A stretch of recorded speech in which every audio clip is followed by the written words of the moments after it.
ទឹកភ្នែកមួយសាពីសាមិនផ្លូវកាឡា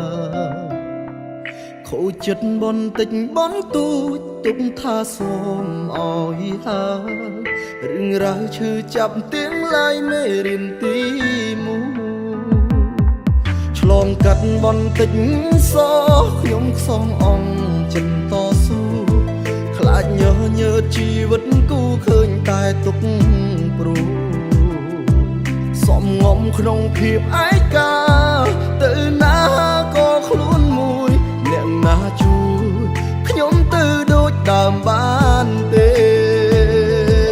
ចង់ឃើញខ្លួនមានសង្សារចង់ឃើញមានស្នេហាម្ដងទៀតដូររសជាតិក្រែងអាចដូចគូគេមិនជឿថាមួយជីវិតគេបោករហូតទេគង់ដល់ពេលខ្ញុំអាចជួបគូដែលគោចង់ឃើញខ្លួនមានសង្សារចង់ឃើញមានស្នេហាជាថ្មីមើលផ្សារថ្មីឈប់រស់ក្នុងភពយោសបាំងរាជ័យស្នេហាអ្នកណា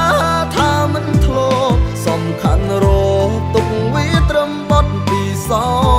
ច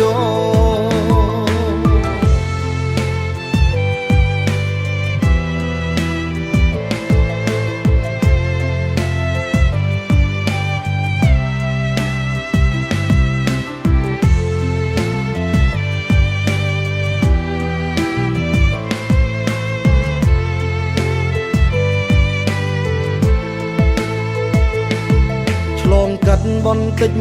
សោះខ្ញុំខ្សងអង្គចិត្តតស៊ូ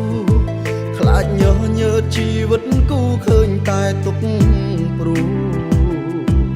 សំងំក្នុងភាពឯកាទៅណាក៏ខ្លួនមួយអ្នកណាជួយខ្ញុំទៅដូចដើមបានទេចង់ឃើញខ្លួនមានសង្សារចង់ឃើញមានស្នេហាម្ដងទៀតដូររសជាតិក្រែងអាចដូចគូគេមិនជឿថាមួយជីវិតគេបោករហូតទេគង់ដល់ពេលខ្ញុំអាចជួបគូដែលគោចង់ឃើញខ្លួនមានសង្សារចង់ឃើញមានស្នេហាជាថ្មីលើផ្សារថ្មីឈប់រស់ក្នុងភពយោស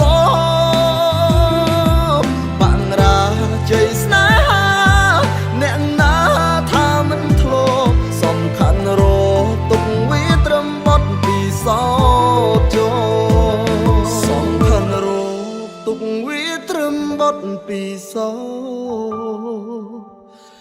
ច